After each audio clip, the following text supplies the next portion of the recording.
Hello दोस्तों, आप सबका स्वागत है। खैर मकदम है उर्दू क्लासेज में।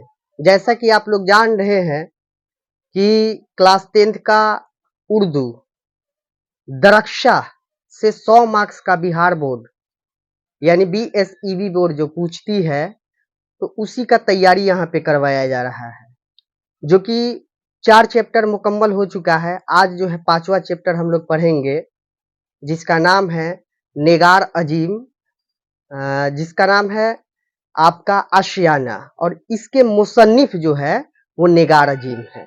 तो चलिए अब हम लोग किताब से शुरू करते हैं। अब देखिए, हम लोग देखेंगे निगार अजीम के बारे में।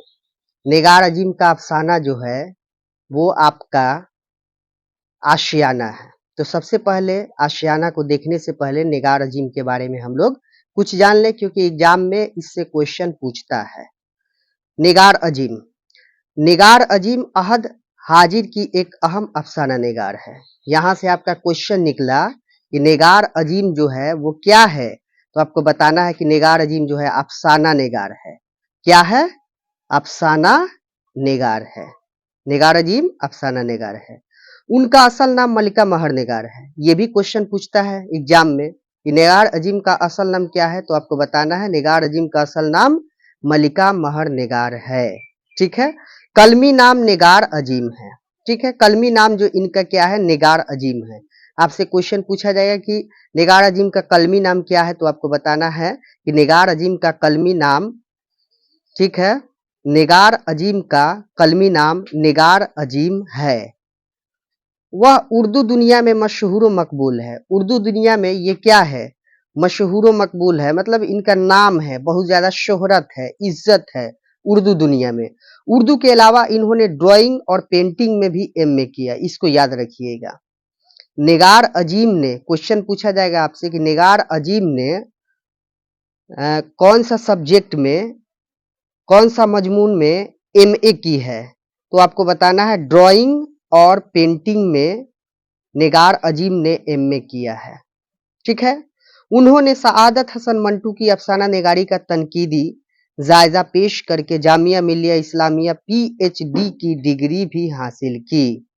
यहां से क्वेश्चन क्या बनता है आपका, यहां से ये बनता है कि सआदत हसन मंटू की अफसाना निगारी का तनकीदी जायजा पेश करके जामिया मिलिया इस्लामिया से पीएचडी की डिग्री हासिल की। तो आपको याद होनी चाहिए कि जो निगार अजीम है वो पीएचडी की डिग्री जामिया मिलिया इस्लामिया से की है। ठीक है, तो इसको याद रखना है। उस वक्त ख्वातीन अफसाना निगारों में उनकी खास पहचान यूं भी बनती है कि उन्होंने ख्वातीन के जज्बातों, महसूसात और उनके मसाइल पर मुतअद्दिद अफसाने लिखे हैं। जबरो एहतसाल और मौजूदा मुआशरे की इंसानियत सोज सूरत हासिल पर उन्होंने निहायत असर एंगेज अफसाने लिखे हैं। यहाँ तक बताया गया है कि जो अफसाना निगार है, ये निगार अजीम, ठीक है, ये औरतों के बारे में, ख्वातीन के बारे में जज्बातों महसूसात को मसाइल में लिखी हैं। ठीक है, उन्हीं के मसला पे ये जो है लिखी है ना। फिर आगे है निगार अजीम के अफसानों का पहला मजमुआ अक्स के नाम से 1990 ईस्वी में शाये हुआ। देखिए यहाँ पे क्वेश्चन कैसे पूछता है, यहाँ पे क्वेश्चन पूछेगा कि निगार अजीम का कौन सा पहला मजमुआ अफसाना का नाम क्या है, तो आपको बताना है कि वो क्या है, अक्स है। अक्स, और अक्स जो पहला ये अफसानवी मजमुआ है वो कब शाये हुई, तो 1990 ईस्वी में शाये हुई। इसको बताना है कि 1990 ईस्वी में शाये हुई। कौन सा मजमुआ है पहला, तो अक्स है। कब शाये हुआ अक्स, तो 1990 ईस्वी में। ठीक है, यहां तक हमें उम्मीद है कि आप लोगों को समझ में आ चुकी होगी। उसके बाद 1999 ईस्वी में मजमुआ गहन शाये हुआ। ठीक है, तो इसको याद रखना है कि मजमुआ गहन 1999 ईस्वी में शाये हुआ। निगार अजीम, ये निगार अजीम जो है, निगार अजीम का ये मजमुआ गहन कब शाये हुई, तो 1999 ईस्वी में शाये हुई, है ना। फिर है अफसानों के अलावा उन्होंने सफरनामे और तनकीद के मैदान में भी नुमाया काम किए हैं। ये अफसाना तो लिखती थी, अफसाना लिखने के अलावा भी कुछ काम करती थी, जो कि लिखती थी, सफरनामे और तनकीद के मैदान में भी नुमाया काम किए हैं। उन्होंने हरचरण सिंह चावला की शख्सियत और फन का जायजा पेश किया है। बहादुर शाह जफर की शख्सियत और उनकी शायरी पर भी उनकी अहम तनकीदी किताब शाये हो चुकी है। निगार अजीम ने गर्दे आवारगी के नाम से एक सफरनामा भी लिखा है, जो खासा मकबूल है। यहाँ देखिए, यहाँ क्या बताया गया है, यहाँ हरचरण सिंह चावला की शख्सियत के बारे में भी ये क्या की है, लिखी है ना। बहादुर शाह जफर की शख्सियत के बारे में भी क्या की है, अपनी शायरी में, अपनी किताब में इसको क्या की है, लिखी है। और निगार अजीम ने गर्दे आवारगी के नाम से एक सफरनामा भी लिखा है। इसको याद रखिएगा, एग्जाम में ये भी पूछता है कि निगार अजीम का कौन सा सफरनामा आपके निसाब में शामिल है, तो आपको बताना है कि गर्दे आवारगी है। ये गर्दे आवारगी है, सफरनामा का नाम क्या है, गर्दे आवारगी। ठीक है, ये लिखा है, जो खासा मकबूल है। तो देखिए यहाँ पे निगार अजीम की लिखी हुई जो आशियाना है, उसके बारे में हम लोग क्या करते हैं, पढ़ते हैं। यहाँ पे इसमें बताया गया है कि अपने बड़े बेटे सिराज और बहू इरफाना के साथ रहते हुए कई बरस बीत गए थे। हर तरह का सुख चैन था। यहाँ दोनों हर वक्त हर बात का ख्याल रखते, हर तरह की ऐशो आराम और मोहब्बतों से नवाजते। दो प्यारे प्यारे पोते भी अल्लाह ने अता किए। अदनान तकरीबन 9 वर्ष का हो गया था और फरहान अभी 5 वर्ष का था। दोनों स्कूल जाते, दादा दादी से मोहब्बत करते। पोते की मां नहीं मैन और बेस्ट, इसमें लिखा हुआ है कि मान ही मैन और बेस्लेट के किस्से सुनाते। ठीक है, यहाँ तक इंपॉर्टेंट क्या है हम ये बताते हैं आप लोगों को। आशियाना में ये क्वेश्चन आपसे पूछेगा कि अदनान कितने वर्ष का था, तो आपको याद रखना है अदनान जो है वो 9 वर्ष का था। अदनान कितने वर्ष का था, बोलिए आप लोग भी साथ में, 9 वर्ष का हो गया था। और क्वेश्चन पूछेगा इसमें कि फरहान कितने वर्ष का था, तो फरहान 5 वर्ष का था। इसको याद रखना है, फरहान कितने वर्ष का था, तो 5 वर्ष का। दोनों स्कूल जाया करते थे और दादा दादी से मोहब्बत बहुत ज्यादा करते थे। फिर आगे देखा जाए, लेकिन उन सब के बावजूद अंदर ही अंदर एक तरह का खालीपन, उदासी और उकताहट सी भरी रहती। कभी कभी ये उदासी घुटन बन जाती और ये सोचने पर मजबूर कर देती है कि आखिर ऐसा क्यों। मेरे शौहर बरकत अली सिद्दीकी एक अच्छे ओहदे पर फायज थे, अपना छोटा सा मकान था, अल्लाह का दिया सब कुछ था। हमारे 2 बच्चे थे, दोनों की परवरिश और आला तालीम में उम्र का पहिया इतना तेज चला कि एहसास ही नहीं हुआ कब बूढ़े हो गए, है ना। यहाँ तक ये बताया गया है कि यहाँ एक बरकत अली है। ठीक है, तो आपसे ये क्वेश्चन पूछा जाएगा कि बरकत अली के बेटे का नाम क्या है, तो आपको ये बरकत अली के बेटे का नाम सिराज है। ठीक है, और बरकत अली के बहू का नाम क्या है, तो इरफाना है, ये बताना है आपको। ठीक है, ये बहुत ही ओहदे पर फाइज थे, है ना, ये अच्छे ओहदे पर फाइज थे। उसके बाद अल्लाह ने इन्हें सब कुछ अता किया है।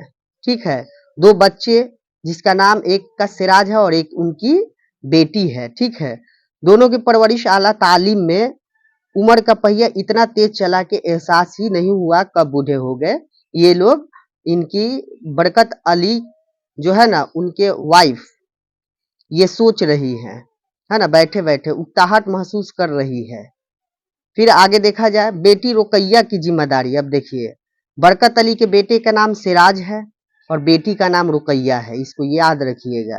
तो बेटी रुकैया की जिम्मेदारी से सबक दोष हुए और सिराज की बंगलौर मुलाजमत लगी तो अकेलेपन ने घेर लिया। यहाँ तक ये बताया गया है, रुकैया अपने खानदान के साथ खुश खर्म और आबाद थी। यहाँ तक है कि बताया गया है यहाँ तक कि जो है रुकैया की शादी हो गई है ना, शादी भी कर दिए हैं बरकत अली सिद्दीकी, और वो अपने घर खुशी से रह रही रह रही है, खुश वखर और आबाद थी वहां पे, कोई टेंशन नहीं था, है ना। फिर उसके बाद देखा जाए आगे क्या हुआ।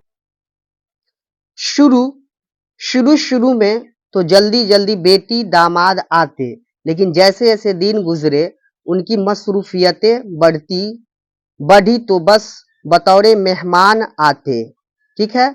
और फिर सिराज की शादी हुई और वह भी अपने बीवी के साथ बेंगलोर आबाद हो गया, ठीक है।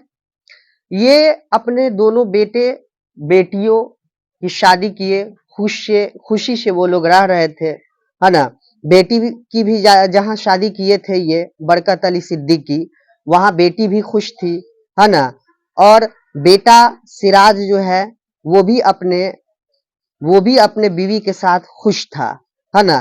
फिर आगे क्या होता है देखा जाए। लेकिन बरकत जैसे ही रिटायर हुए, सिराज और इरफाना जिद पकड़ कर अपने साथ बेंगलोर ले गए, है ना।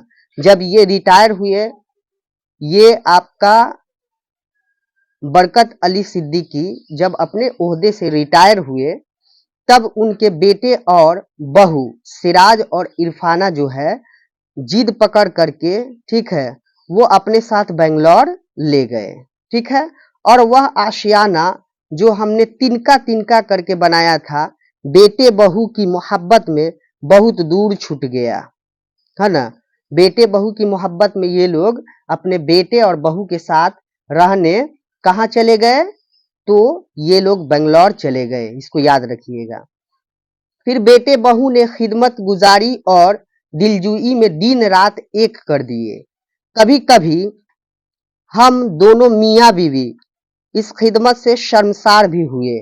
जब नाश्ते की मेज पर बहू स्लाइस पर मक्खन की मोटी तह लगाकर पेश करती, तो ये भी मुस्कुराते और भी मैं भी हंस पड़ती और कहती, प्यारी बहू रानी, इस उम्र में इतना मक्खन खिलाओगी तो 10 बीमारियां और पल जाएगी और तुम्हारा काम और बढ़ जाएगा। यहां तक समझिए। यहां तक बताया गया है कि जो बरकत अली है और उनके बीवी जो है, वो तो अपने बेटा सिराज और बहू इरफाना के साथ बेंगलोर में रह रही थी, है ना। वहां पे किसी भी चीज की कमी इन लोगों को नहीं था, हर चीज इनको मिल रहा था, है ना। हर चीज मिल रहा था, यहाँ तक कि मक्खन घी सब चीज इनको मिल रहा था, है ना। ये खुशकिस्मत थे जो कि ऐसे बेटा और बहू इनको मिली, है ना। फिर आगे क्या होता है, फिर है अल्लाह ना करे अम्मी जान बीमार हो आपके दुश्मन, ऐसा ना कहिए। यहाँ तक बताया गया है कि ये जो मक्खन वगैरह इनकी बहू खिलाती है ना, तो ये बोलती है कौन, तो बरकत अली सिद्दीकी की वाइफ यानी सिराज की अम्मी कहती है कि इस बुढ़ापा में इतना अगर हमको मक्खन घी खिलाएंगी तो 10 बीमारियां और भी पल जाएगी, ठीक है। तो उनकी बीवी कहती है कि अल्लाह ना करे अम्मी जान बीमार हो आपके दुश्मन, ऐसा न कहिए, ठीक है। ये बताया गया है। फिर आगे है, इस उम्र में खाएंगी नहीं तो ताकत, ये आपका बताया गया है कि इस उम्र में खाएंगी नहीं तो ताकत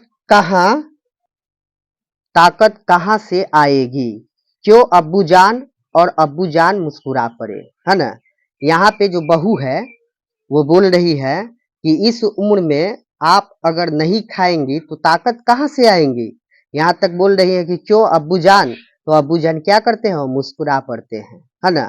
फिर आगे बताया गया है खाने पीने, यहाँ है खाने पीने और फल फ्रूट से लेकर रोजमर्रा की तमाम जिम्मेदारियों और जरूरतों का वह पूरा ख्याल रखते। कुछ वक्त पोतों के साथ बातें करने, उनके खेल सीखने में गुजर जाता। सिराज ऑफिस चला जाता, बहू घर के और बाहर के कामों में मसरूफ रहती। नए जमाने की होते हुए भी वह पुरानी कदरों से जुड़ी हुई थी। वाकई सिराज की पसंद लाजवाब थी। दोनों में कभी कभी तकरार भी होती, क्योंकि इरफाना घर की ना होकर मुलाजमत भी करना चाहती थी। यहाँ पे समझिए, यहाँ तक बताया गया है कि ये बरकत अली जो है, इनकी बहू इरफाना जो है, ये घर के काम भी करती थी और घर के अलावा वो कहीं ऑफिस में जा करके वहां पे भी काम करती थी। वो नए जमाने की थी, लेकिन वो पुराने जमाने का रस्म रिवाज को निभाती थी। ठीक है। फिर आगे है, जबकि सिराज उसे गैर जरूरी समझता था। उसे अल्लाह ने अच्छी मुलाजमत और हर आराम मुहैया किया था और वह इरफाना को खाह मखाह नौकरी के जोखम में नहीं डालना चाहता था। यहाँ तक समझिए। तो ये नौकरी करना चाहती थी, नौकरी करती भी थी इरफाना। तो इससे जो सिराज थे, इनके शौहर जो थे, वो खुश नहीं थे। वो चाहते थे कि अल्लाह ने हमें सब कुछ अता किया है, तो हम अपने बीवी को क्यों दूसरे जगह मुलाजमत के लिए भेजे, मतलब नौकरी के लिए भेजे, है ना। सब कुछ अल्लाह ताला ने हमको दे दिया है, नौकरी भी अच्छा है, तनख्वाह भी अच्छा मिलता है, तो हमारी बीवी क्यों जाएगी। ये कौन सोच रहे थे, तो सिराज सोच रहे थे। फिर आगे क्या होता है ये देखा जाए। फिर है इब्तदा में, इब्तदा का मतलब होता है शुरू में। इब्तदा में बेंगलौर आकर उनके साथ रहना बहुत अच्छा और खुशगवार लगा। न खाने पीने की फिक्र, न दाल दलिए का हिसाब, न पास पड़ोस और न आने जाने वालों का झंझट। लिफ्ट से 7वीं मंजिल पर चढ़ते और उतरते। किस फ्लैट में कौन रहता है, क्या करता है, मुर्दा जिंदा कौन जाने। बहुत कोशिश करती बहू कोई काम करने दे, लेकिन वह हाथ ही लगाने न देती। दिल चाहता कि बरकत और सिराज की पसंद की डश में भी बनाऊं, लेकिन इरफाना इतने प्यारे मना करती के मैं खामोश हो जाती। यहां तक समझिए क्या बताया गया है। यहां तक बताया गया है कि इरफाना अपने जो सास है ना, उनको काम करने नहीं देती थी, और ये काम नहीं करती थी तो ये बहुत उकताहट महसूस करती थी, है ना। ऐसी बहू सबको मिले तब तो। आज के जो बहू है, आज के जमाना के हो करके भी वो पुरानी रस्म रिवाज को निभा रही है ना। अपने सास से कभी काम नहीं करवा रही। सास काम करने के लिए भी चाह रही है तो वो काम नहीं करवा रही है, बल्कि उनको बोल रही है कि आप आराम कीजिए, अच्छा से रहिए, हाथ भी ना लगाने देती है। ठीक है। और वो चाहती है कि हमारी जो सासू माँ है वो आराम करे। ठीक है। किसी चीज को उनको तकलीफ ना हो, है ना। इसमें बरकत और सिराज की ये पसंद को वो भी क्या करती थी, बहुत पसंद करती थी कि ऐसी बहू कहाँ मिलेगी, है ना। तो इतने प्यार से वो मना करती थी कि उनकी सास काम छोड़ ही देती थी और वो छोड़ करके खामोश हो जाती थी। फिर आगे क्या होता है ये देखा जाए। यहाँ फिर बताया गया है कि क्या अम्मी जान, सारी उम्र तो हो गई आपको काम करते पकाते खाते, बस अब आप के आराम के दिन हैं। सिराज बताते हैं कि आप बहुत काम करती थी, बहुत अच्छे खाने पकाती थी, लेकिन अब नहीं, अब मैं हूं ना, और मैं किचन से बाहर निकल आती। ठीक है। ऐसे इतने प्यार से उनकी बहू बोलती तो वो सास भी शर्मा करके क्या करती, किचन से बाहर आ जाती। फिर आगे बताया गया, सिराज भी इरफाना की जुबान बोलने लगता। अम्मी आप आराम कीजिए, सिराज भी कह रहे हैं, ऐसे ना बेटा होना चाहिए वाकई में, और बहू भी होनी चाहिए, है ना। अम्मी आप आराम कीजिए, आप काम क्यों करती हैं, इरफाना को परेशानी होगी तो नौकर रख लेंगी, है ना। यहाँ तक ये सिराज बोल रहे हैं कि इरफाना को अगर परेशानी होगी तो वो नौकर रख लेंगी, लेकिन आप काम मत कीजिए, ये बेटा हुआ, है ना। फिर आगे है, हालांकि सफाई सुथराई, बर्तन झाड़ू और कपड़े धोने के लिए दो दो आया लगी हुई थी, लेकिन इरफाना खाना हमेशा खुद ही पकाती, अच्छा और जायकादार पकाती, है ना, अच्छा बनाती और जायकादार बनाती थी, है ना। मुझे कई मर्तबा एहसास हुआ कि दो दो मुलाजमाओं को पैसा जाता है, ये छोटे मोटे घर के काम तो मैं भी कर सकती हूँ, लेकिन सिराज और इरफाना ने इस तरह कभी नहीं सोचा कि मैं काम करूँ, है ना। उनकी माँ जो है सिराज की, ये सोच रही है कि दो दो काम करने वाले जो है आकर के करती है लोग, ठीक है, तो हम अपने बेटे का पैसा क्यों बर्बाद करें, ये काम छोटा मोटा है, ये हम भी कर सकते हैं, उनकी माँ सोच रही है। लेकिन उनकी बहू करने दे तब दो, उनकी बहू ये काम करने नहीं देती थी, ठीक है।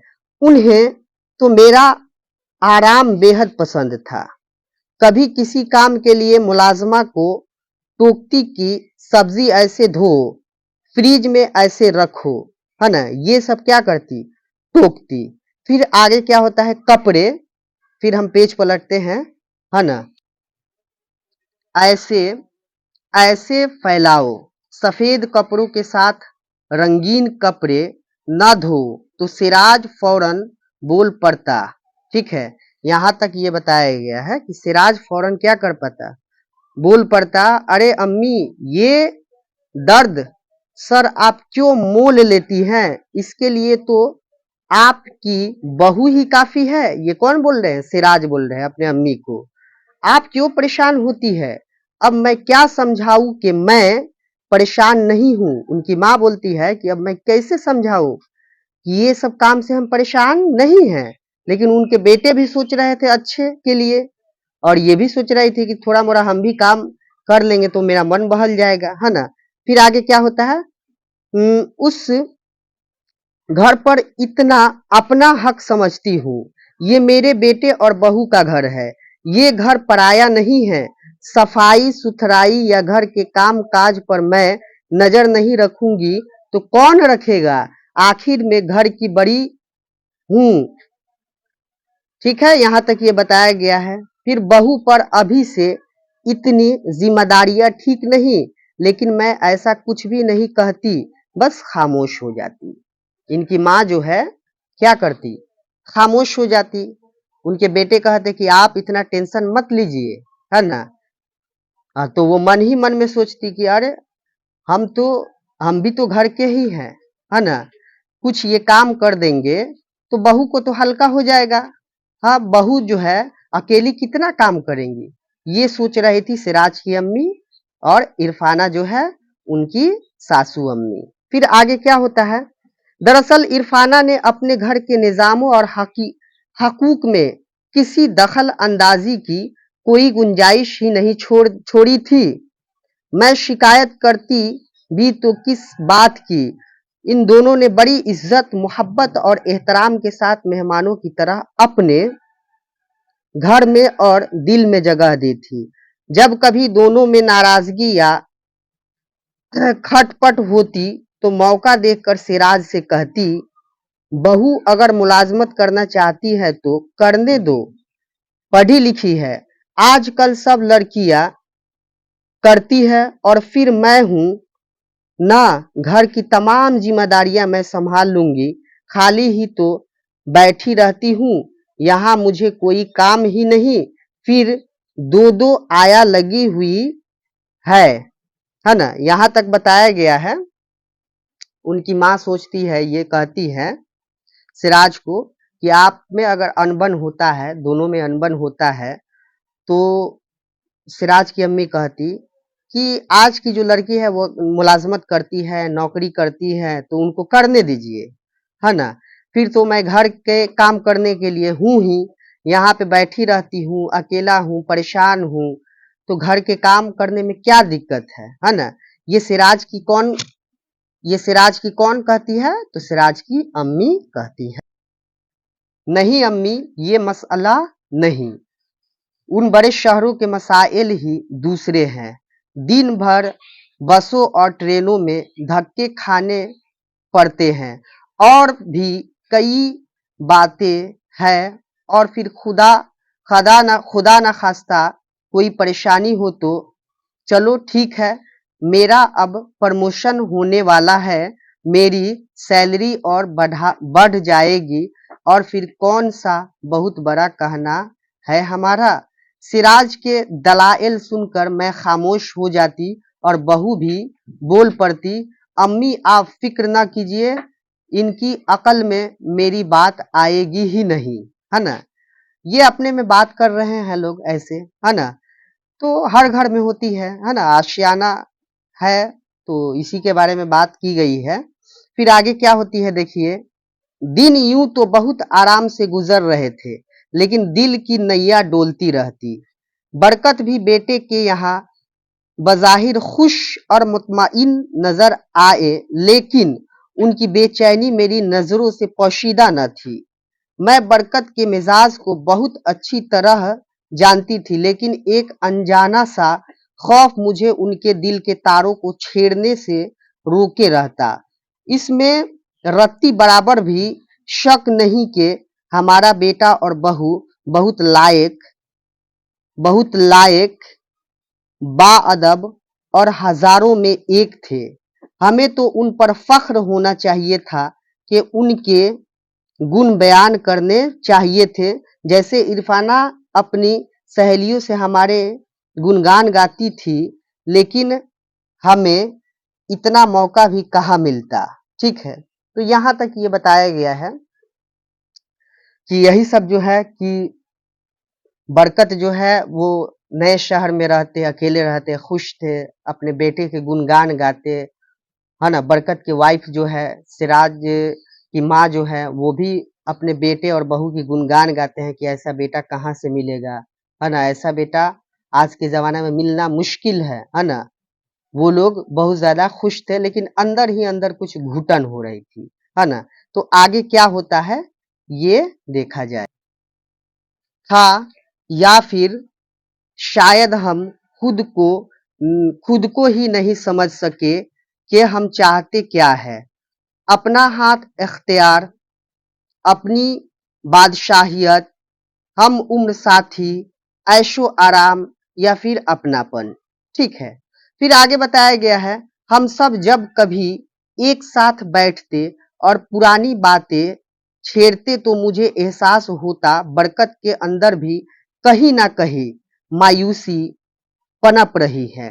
न जाने वह क्या सोचते रहते थे, और फिर एक रोज वह खुद ही बोल पड़े। क्या बोल पड़े, तो यहां देखा जाए। इसमें है थक गया हूं मैं। एक रोज ये बोल रहे हैं, कौन, यहाँ पे देखिए कि थक गया हूं मैं आराम करते करते और किताबें पढ़ते पढ़ते। मुझे यहाँ आने के बजाय कहीं कोई काम या नौकरी करना चाहिए थी। शायद हमने यहाँ आकर गलती की। जरीना, देखिए अब ये नाम आ गया, यहाँ पे याद रखिएगा। बरकत अली के बीवी का नाम क्या था, जरीना, है ना। क्या नाम था ये, जरीना नाम, है ना। तो ये अपने बीवी से कह रहे हैं बरकत अली, जरीना से, कि मैं थक गया हूं, यहाँ कोई काम नहीं है, किताब पढ़ते पढ़ते मैं क्या करूं। इससे अच्छा था कि मैं कहीं दूसरे जगह क्या करते, काम करते, है ना। लेकिन हमारे बेटा बहू जो है वो काम करने नहीं दे रहे हैं।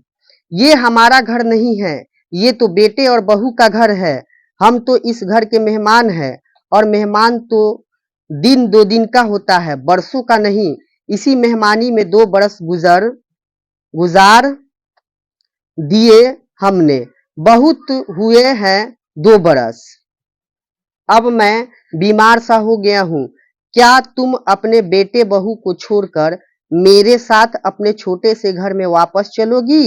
ये कौन बोल रहे हैं, ये बोल रहे हैं बरकत अली सिद्दीक, कि चलिए जरीना अब हमारे साथ, बेटे बहू का जो हम लोग घर में रहते हैं, तो मेहमान बन करके हम लोग हैं, तो मेहमान 2-4 दिन का होता है, 2 वर्ष 3 वर्ष का नहीं होता है ना। इसलिए हम अपने आशियाना में चले, हम अपने घर में चले, वहां पे हम क्या करेंगे, वहीं पे रहेंगे। अब मैं बीमार सा हो गया हूँ, ये बोल रहे हैं कि काम नहीं कर रहे हैं तो अब मैं बीमार सा हो गया हूँ। क्या तुम अपने बेटे बहू को छोड़कर मेरे साथ अपने छोटे से घर में वापस चलोगी? जरीना से बोल रहे हैं बरकत अली सिद्दीकी। जहां तुम पकाओगी और मैं खाऊंगा, चटनी रोटी ही सही, अपना पड़ोस होगा, शाम की महफिलें होगी और फिर बेटा बहू छूट थोड़े ही जाएंगे, हम सब आते जाते रहेंगे। बरकत की मोहब्बत, अपनाइयत और खुद एतमादी ने मेरे अंदर सैकड़ों चिराग रोशन कर दिए और हमने फिर अपना आशियाना आबाद करने का फैसला ले लिया, है ना। वो लोग ये बात किए अपने में और बात करके क्या हुए, तो वो अपने आशियाना में जाने के लिए बात कर रहे थे। अब इसका थोड़ा सा खुलासा देख लिया जाए, इस कहानी से हमें क्या सबक मिला, इसके बारे में थोड़ा सा खुलासा देख लिया। आपने जो जो पढ़ा है, ठीक है, उसका खुलासा इसमें हम कर देते हैं ताकि आप लोगों को क्वेश्चन बनाने में कोई दिक्कत ना हो। अगर आप लोग चाहते हैं कि क्वेश्चन का आंसर भी हम करवा दें, तो आप लोगों से गुजारिश है कि आप लोग मेरे पहले चैनल को सब्सक्राइब कर दें, लाइक एंड शेयर कर दें। अगर क्वेश्चन का आंसर चाहिए तो कमेंट बॉक्स में लिख दीजिएगा। चलिए इसका खुलासा देखते हैं। आपने जो पढ़ा है, समझा है, उसी को हम क्या करते हैं, समझा देते हैं। यहाँ लिखा हुआ है इस कहानी में अफसाना निगार, कौन सा कहानी में, तो ये आशियाना कहानी में। अफसाना निगार कौन है, नाम बताइए, बोलिए अफसाना निगार कौन है। तो अफसाना निगार का नाम क्या है, बताइए आप, निगार अजीम है ना। इस कहानी में अफसाना निगार ने खुशहाल और फारेगुल बाल मर्द और औरत की नफ्सियात को पेश किया है, जिन्हें जईफी में अपने बेटे और बहू के साथ रहना पड़ता है। ठीक है, यहां तक समझिए। ये अफसाना निगार जो है, ये मर्द और औरत की नफ्सियात को पेश किए हैं, ठीक है, जिन्हें जईफी में अपने बेटे और बहू के साथ रहना पड़ता है ना। उसी के बारे में ये क्या खुलासा की है। मुश्तरका के खानदान में न सिर्फ कमजोर माशी तबके के अफराद के लिए मसाइल खड़े होते हैं, बल्कि अक्सर सूरतों में खुशहाल अफराद भी अव्वल अव्वल उकताहट महसूस करते हैं, फिर आपस में नाचाकी बढ़ती जाती है। बरकत अली सिद्दीकी और उनकी बेगम को जब अपने बेटे सिराज और बहू के साथ रहना पड़ता, तो रफ्ता रफ्ता अच्छे ताल्लुकात में दरार पैदा होने लगी। अफसाना निगार ने उकताहट और यकसानियत से पैदा होने वाले खांगी इंतशार को किरदारों की नफ्सियात की रोशनी में बड़ी खूबसूरती के साथ पैदा किया है। तो देखिए इसमें क्या बताया गया है, मेन टॉपिक इसमें है कि इसमें अफसाना निगार जो है ये लिखती है कि जईफी के हालत में कोई, यानी बुढ़ापे की हालत में कोई अपने बेटे बहू के साथ रहता तो है, लेकिन 2 बरस 4 बरस कैसे रहेगा, नहीं रहेगा, है ना। वहां पे रह करके उकताहट महसूस करते हैं लोग, कोई काम नहीं रहता है ना, कुछ भी नहीं रहता है, तो वो लोग बैठे बैठे उकताहट महसूस करते हैं। तो उसी के बारे में ये अफसाना निगार ने क्या की है, इसमें लिखी है। फिर रफ्ता रफ्ता उन लोगों को क्या होता है, रफ्ता रफ्ता अच्छे ताल्लुकात में दरार पड़ जाता है, कई साल रहने से, है ना, दरार पड़ जाता है। अफसाना निगार ने उकताहट और यकसानियत को पैदा होने वाली जो खांगी है, उसी को इसमें पेश की है ना, पेश की है और इसमें यही बताना चाहती है। तो आप लोग से गुजारिश है कि आपको अगर अच्छा लगे तो वीडियो को लाइक कीजिएगा और वीडियो को पूरा देखिए। अगर आप क्वेश्चन आंसर चाहते हैं तो कमेंट बॉक्स में कमेंट कीजिए। शुक्रिया यहाँ तक देखने के लिए।